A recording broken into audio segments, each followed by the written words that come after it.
Hi, I'm Brandon Bowers, pastor of New Life Church, located in Locust, North Carolina. And I wanted to say thanks for stopping by and checking out our YouTube channel. I hope that today's message is both encouraging and challenging to you and your walk with Christ. If you're in our area sometime, we would love to have you come check out one of our services, each and every Sunday at 8:45, 10:15, and 11:45. We'd love to have you come out, and I hope that you enjoy today's message.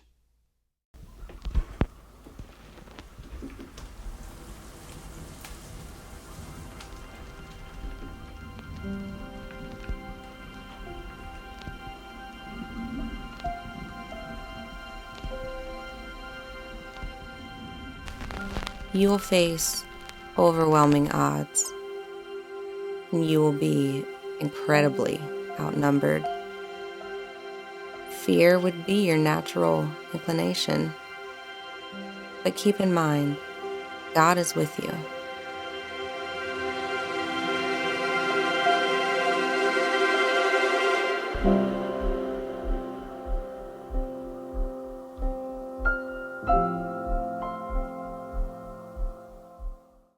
All right, well, good morning.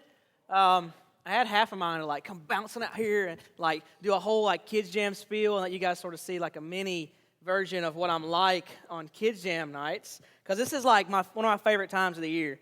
I love KidzJam, and it's not, it's partly because everybody actually expects me to act like the big kid I already am. It's a good thing. People encourage it, and they expect all of you adults to act like big kids too, so I'm sort of at home in that. But that's not the only reason that I really love this time of the year. I like the series on Sunday morning because we take all of these Bible stories that most of us know backwards and forwards, and we feel like we've heard so many times we could just recite them. And yet we still pull new things out of them, and there's new things that the Holy Spirit applies to our lives every time, consistently. And it reminds me that no matter how many times I've read a story, how many times I've heard that story, there's always something new in there to learn from it.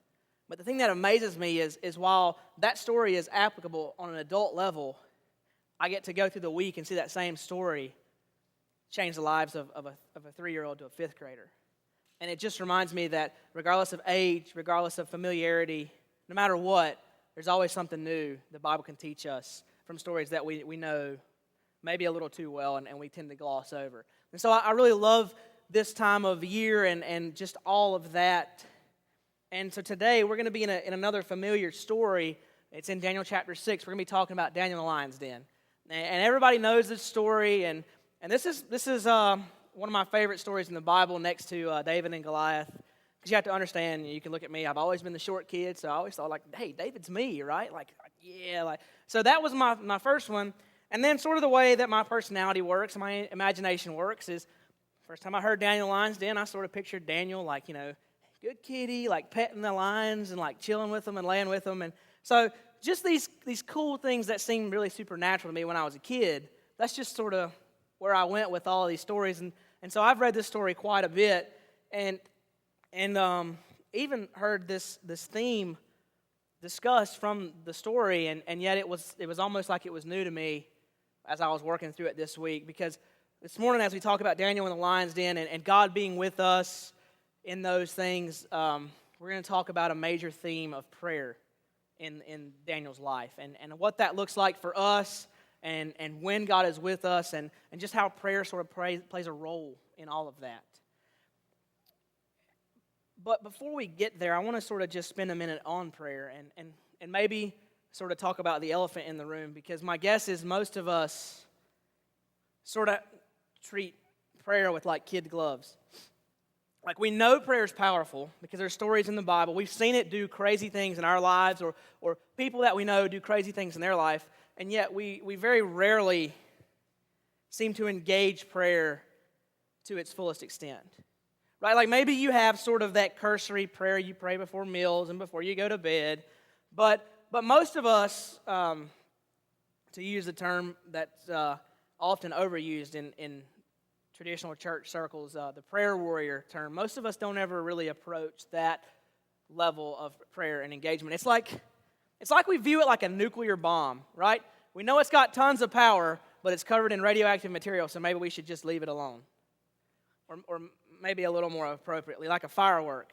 We know the conclusion is going to be awesome and awe-inspiring, but we're afraid it might blow up in our hand, so we just don't at all.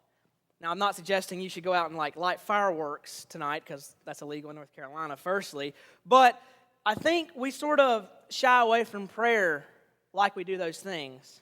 We know the potential, yet we're afraid that we might mess it up in the process. So I want to share with you, as we get started, my first experience, or the first time I can really remember God speaking to me through prayer. The first time I really knew that God was there when I prayed, and He responded. And it's sort of a funny story, because I was a rising sixth grader. And so in my home church, we had a student ministry, ballpark 75, 80 students. And so we had what was called a youth council. It was full of adults and 2 student representatives that they were responsible for everything the student ministry did, planning and what we were going to do and the direction of the lessons we were teaching and all that kind of stuff. And so I was placed on that, and it was definitely like a new area of responsibility for me, especially when it came to spiritually, because here I was in charge of helping make decisions that were going to have a spiritual impact on 75, 80 of my closest peers, my best friends. And I remember our youth group, we took 2 trips every summer, one to camp and one on a mission trip. I mean, we went all over the place, Philadelphia, Baltimore, St. Louis, Atlanta. Every year we went on a summer mission trip for a week. And so I remember we were talking about that trip, and they presented all the different locations the organization we were with was going to be for that summer. In places, I think Boston was one, Philadelphia was one again, and they were all over the place, small places like Hazard, Kentucky, out in the middle of nowhere. But this one place, it really stuck out to me when my youth pastor, he said it, and it was Toronto. Right now, I have to be honest with you, it stuck out because it was a selfish thing. Like, I wanted to be able to be that guy to be like, yeah, my first mission trip was an international mission trip. Like, I went hardcore, which Canada still counts. Like, y'all are like, Canada don't count as international? It does count, okay? But my youth pastor, he really emphasized the need to pray about this and to sort of seek God's will on where he wanted our youth group to go. And nobody had really stressed the importance of praying on a specific topic or a specific subject like that to me before.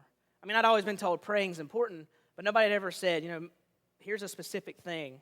You need to pray and see what God's will is, not only for your own life, but for your student ministry in that. That's a lot to put on a rising 7th grader. I mean, y'all that got teenagers, think about your rising 7th grader. Like, that's not something that typically we would associate with them. So anyway, so I went home and I was like, okay, I'm really going to do this. And so for 2 weeks, I spent 10 minutes every night praying about this subject and praying about where God wanted us on this mission trip. Now, for those of you who know me very well, I can't sit still for 10 minutes right now. So you're like, back then, that was an eternity. And I would pray, and the city of Toronto kept coming to my mind.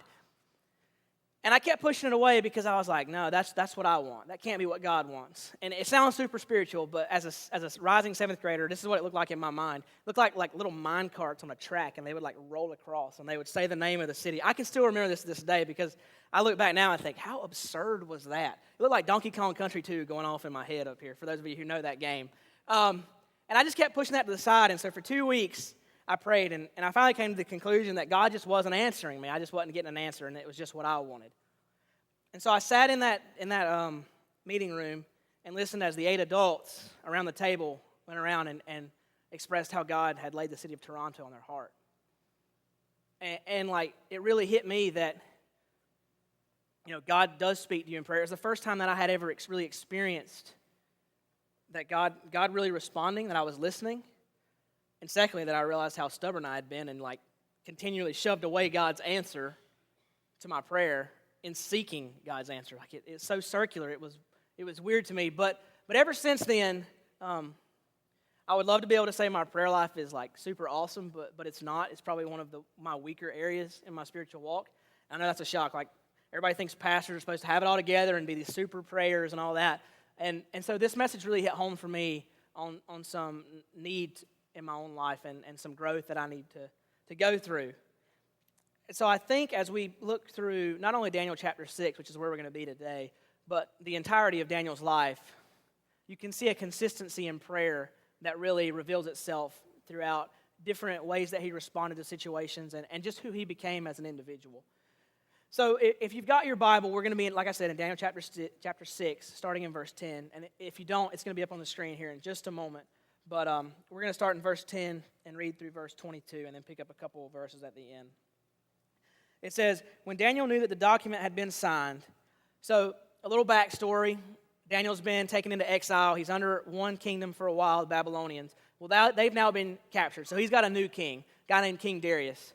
And he and two other guys, they're put in position of power. They're sort of like what we'd understand as a prime minister, or in a business term, sort of like a manager, that kind of thing. They're responsible for taking care of, making sure the country runs well, making sure it's profitable. They got a lot of power, but a lot of responsibility.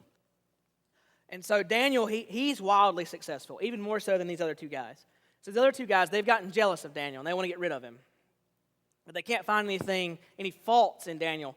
And so what they do is they go to Darius and they say, hey, king, it's new subjects, just an idea. Maybe you should make a law that everybody's got to pray to you.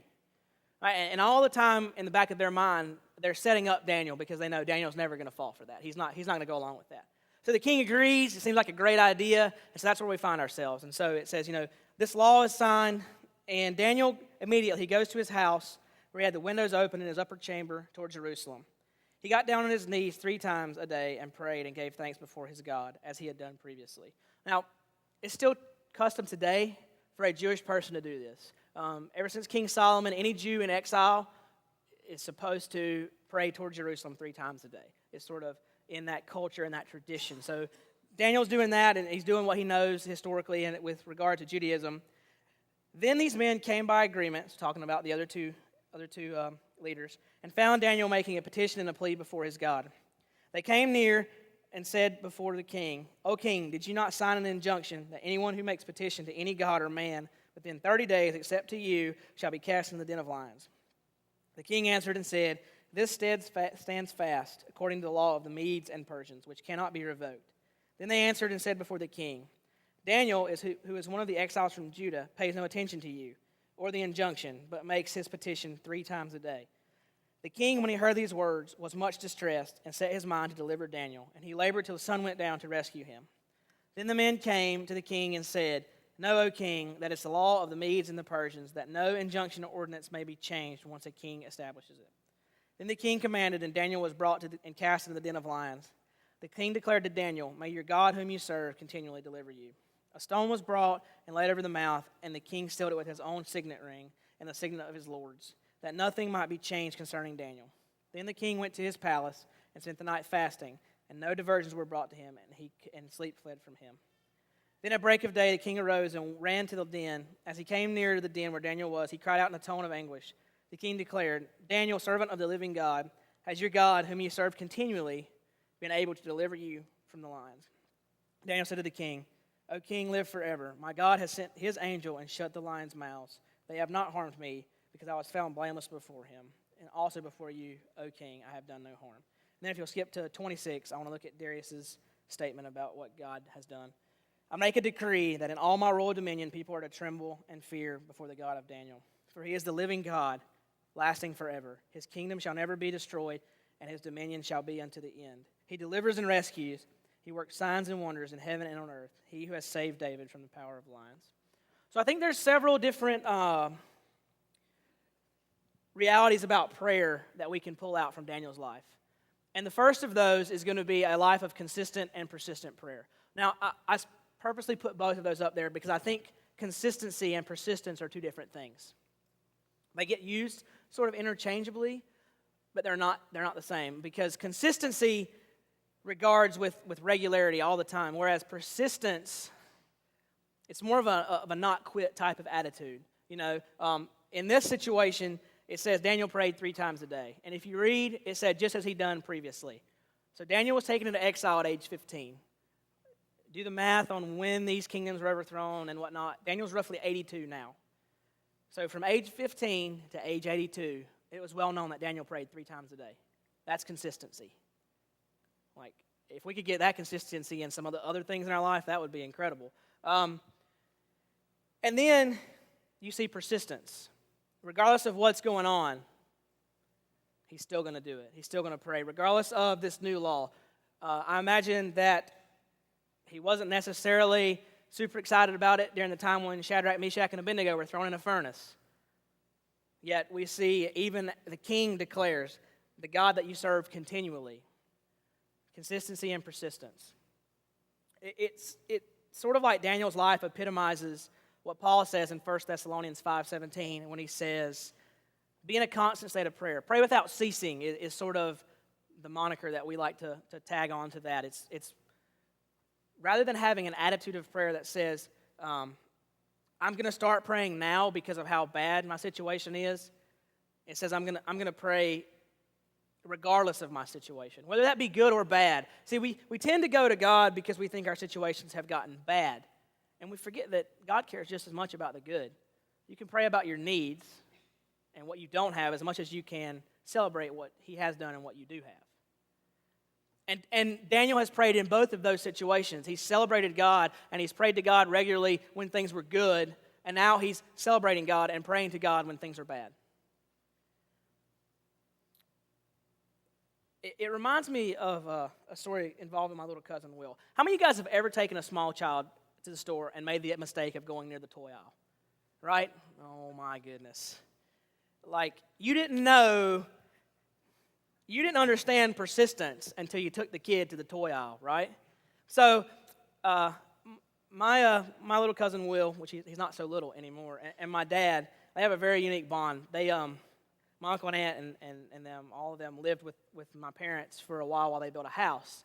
So it was almost like they were their kids all over again. So my cousin, he would go with my dad everywhere.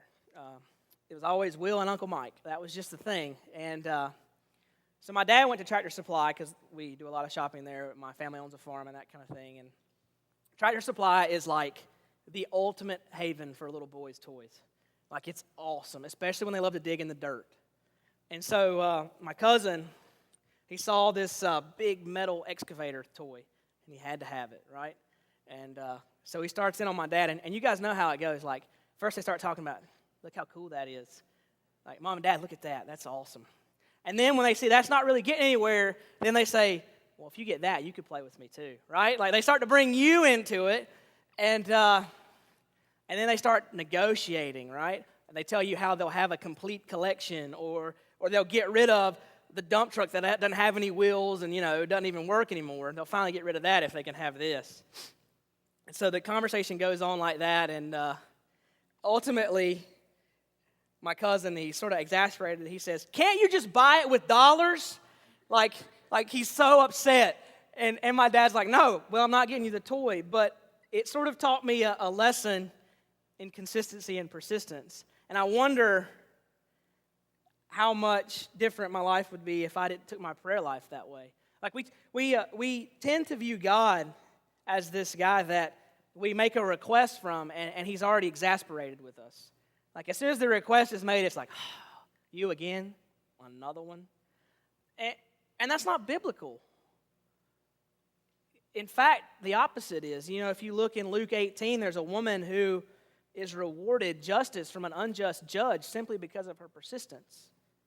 And Jesus says, how much more will a just God give you the good gifts that he already desires to give you? You see Paul pray multiple times, 3 I believe it is, to remove a thorn in his flesh. Jesus prays 3 times regarding the cross in Matthew.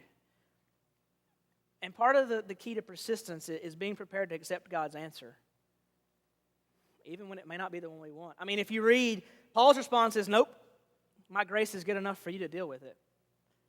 Or with Jesus, the cross is the way it has to go. Or with Daniel, in the lion's den, you got to jump. So, maintain a consistency in your prayer life. Be persistent, but seek the answer in God's will. And that's going to lead us into our second point, which says, God is with us in our prayers. I think we oftentimes forget. We like to throw out the big omni words. God's omnipotent, omnipresent, all-powerful, always around, always there. But we don't ever really live like it. And we forget that in our prayer life. We forget that God is there. It's almost like we view God like Jim Carrey in the movie Bruce Almighty.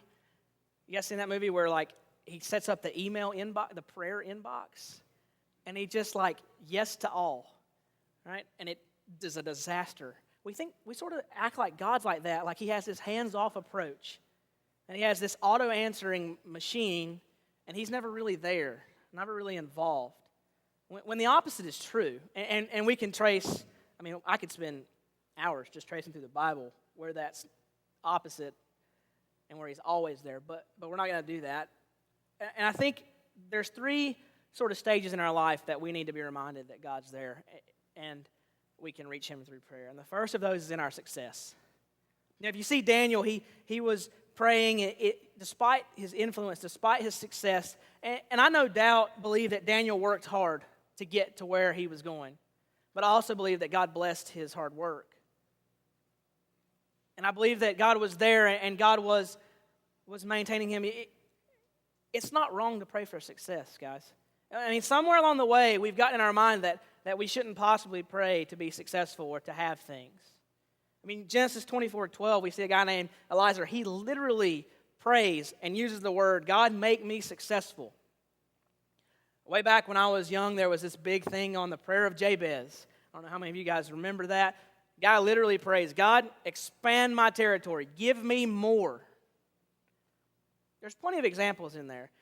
Rick Warren says, your prayers indicate how serious you are about your goals and success. Because if you're not praying about them, you're not all that serious about them. He says, why would you not ask the God who already owns it all to give it to you? He said, and in case that makes you uncomfortable, he said a good check is motive. He said, what's the motive behind your reason when you're praying for success? He said, if you need to know what a check could be, he said, I always ask myself, does it help other people or does it glorify God? He said, as long as it matches one of those two, he said, I'm comfortable praying for success. And the thing is, I mean, we would love it if our life was always a success, right? That's not reality, though, is it? Because a lot of times our life goes from success and life becomes a mess real quick. I mean, look at Daniel. He went from cloud nine, being almost in charge of a country. You know, I'm sure he lived in a pretty nice place, and he had lots of power and respect, to the pits in no time. All it took was one guy's name on one piece of paper. But I think we forget that while God's there in our success, he's also there when life is a mess. I mean, after all, what's the first thing Daniel does? What's his first resort when things turn south? He goes home and he prays like he always did. See, Daniel knows that a consistent prayer is developing within you a greater character than your changing circumstance. Your circumstance may change, but God does not. And maybe your ability to see God has changed. Maybe your perspective has gotten cloudy. But Daniel remembered that a God that was faithful to him in the good times will also be faithful to him in the bad times. You know, if God was powerful enough to raise me, a foreigner, a teenage boy, to this position, he's powerful enough to carry me through anything else. We assume Daniel's life has always been positive. But he was kidnapped at 15. They almost forced him to eat a diet that was against what his regulations for his religion were. He saw his friends get thrown into a fiery, flaming furnace. He witnessed a war that overthrew the current regime and a new regime took over. I mean, the guy's been through ups and downs, and he knows that God's seen him through every one. It's like he took Deuteronomy 31:6 to heart, where it says, God is with you and will never leave you. It's stated right there. And I think it's interesting because God's response in the mess teaches us reliance for our distress and peace in his whole process, no matter the result. Right? Because ultimately, if our life stays in a mess long enough, which some of us have experienced, our life just goes from one mess to the next, we're going to have to deal with some distress. Right? Daniel facing a bunch of lions. I imagine distress is too light of a word to describe what he felt.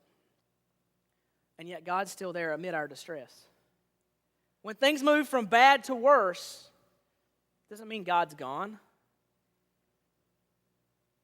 I mean, we saw the confidence of Shadrach, Meshach, and Abednego last week in God's ability to save them, yet full acceptance if he chose not to do so. Or it reminds me of Jonah chapter 2, verse 2, where he says, I cried out in the belly of Sheol. Sheol is the Hebrew word for hell. Literally, I cried out from my own personal hell, and God, you responded. God doesn't leave in the distress. Our vision of him just gets cloudy. I mean, I can think to Stephen as he's being stoned to death. Literally says, God forgive them. And the Holy Spirit makes him fall asleep. I can sleep in a lot of places, but I don't know about being hit by a bunch of rocks if I can go to sleep.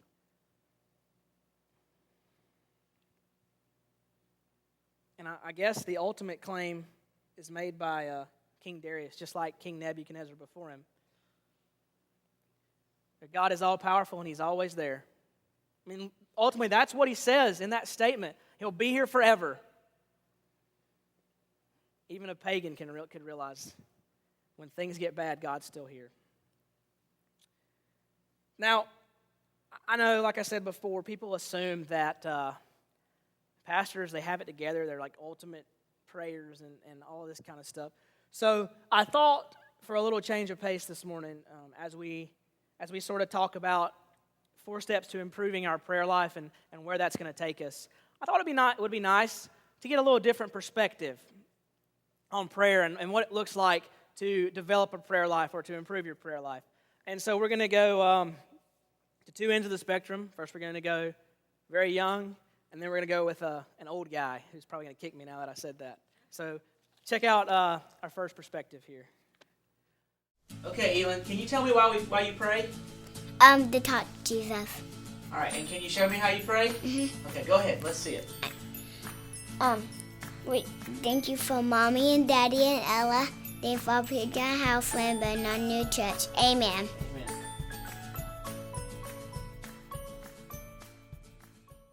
You guys should come eat lunch with us sometime.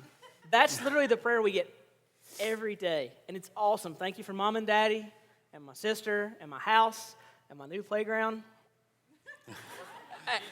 Jesus still working on that one, and my new church.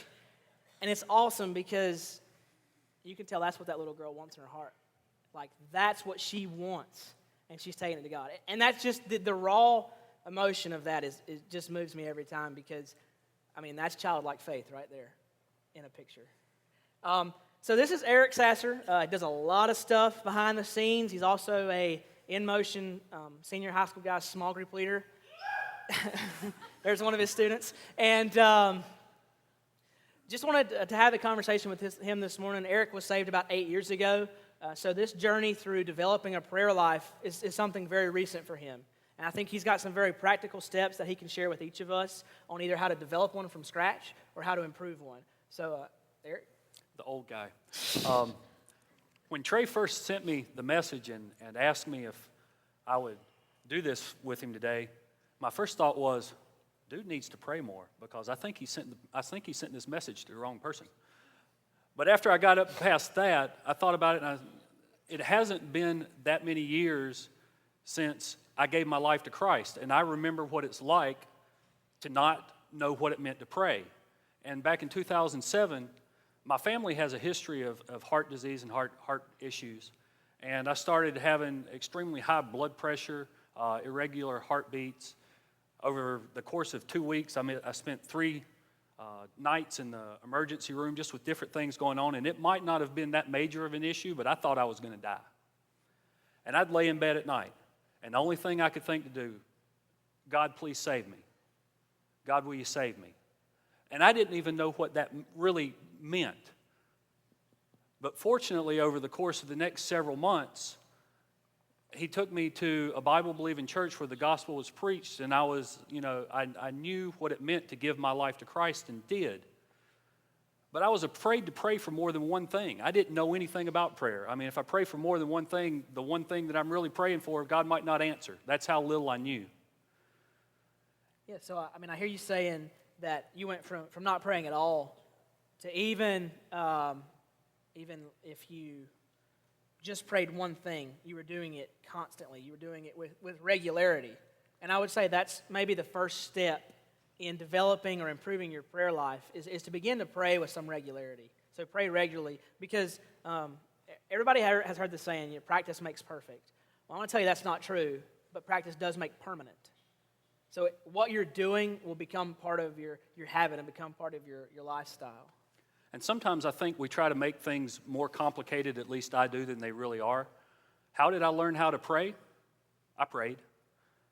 I prayed, alone. I had times where I would, be at home alone and praying. I'd be in groups. I showed up to a men's small prayer group, and all of a sudden a couple guys looked at me and said, "Your turn." And so I prayed. And it was a process of just becoming more comfortable and beginning to understand who God is and who I was, of developing my prayer life.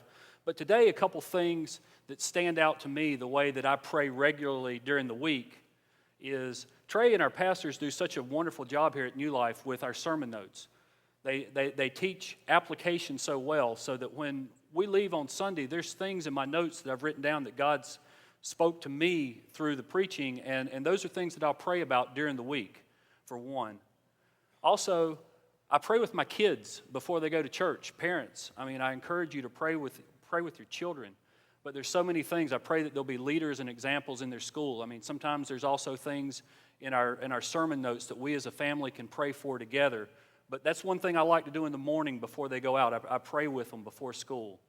Sometimes it might mean reading through the Bible, reading through a book of the Bible, reading through chapter by chapter on a daily basis, and picking out a verse that really God speaks to me through, and praying for some application through that. But I also remember one of the things Pastor Brandon mentioned the last time he preached on prayer was to pray specifically. So I try to pray for specific things in my regular prayer life. Yeah, and I think if you start thinking about praying specifically, I think one of the biggest hurdles when it comes to prayer is praying honestly. I know I'm guilty of sort of my sentence prayers and sort of the same thing I say over and over. And I think the reason is because praying honestly requires me to be honest with myself. And that's ugly, and I don't like what it looks like, because that means I still got some work to do. But I also realize that if I'm not being honest with myself, I'm only deceiving myself, because God already knows it. And I heard a pastor explain it to me one time. I was talking off to the side with a camp pastor at camp, and we were talking about prayer, and he said, the only thing that you're really hurting when you hold on to stuff like that is yourself, because the ability to express those things and get rid of them is part of the freedom we're promised in Christ. It's part of that freedom that means you no longer have to carry around a bunch of burdens of things you're embarrassed about. So, and I think for me, at least, that's allowed me to see God working in my life here a lot the past few years. And I think that's probably a true statement about culture in general, that we have the tendency not to be honest with ourselves. I have the tendency to deceive myself. Growing up, I had the habit of manipulating the truth. That's just being honest with you. I really struggled with this all the way up through my adult life. And this is still particularly true in the area of sin. And when we were at Crossroads Camp last week with our In Motion students, one of the things that Clayton King said was, conviction comes when I'm honest enough to face my sin. If I can't be honest with myself first before I go to God in prayer, God is not going to be able to use that to accomplish change in my life. Because if I'm not under conviction, nothing changes. And I think here I am trying to deceive God, who in Psalm 139, David talks about how God, knew all of his days before he was ever formed, all the days he'd formed for him. So I think the God that knows everything about me before I was ever created, how in the world can I go about deceiving him? Because my prayers don't change God. God uses my prayers to change me. And that begins with being honest and taking everything to God, the good, the bad, the mundane.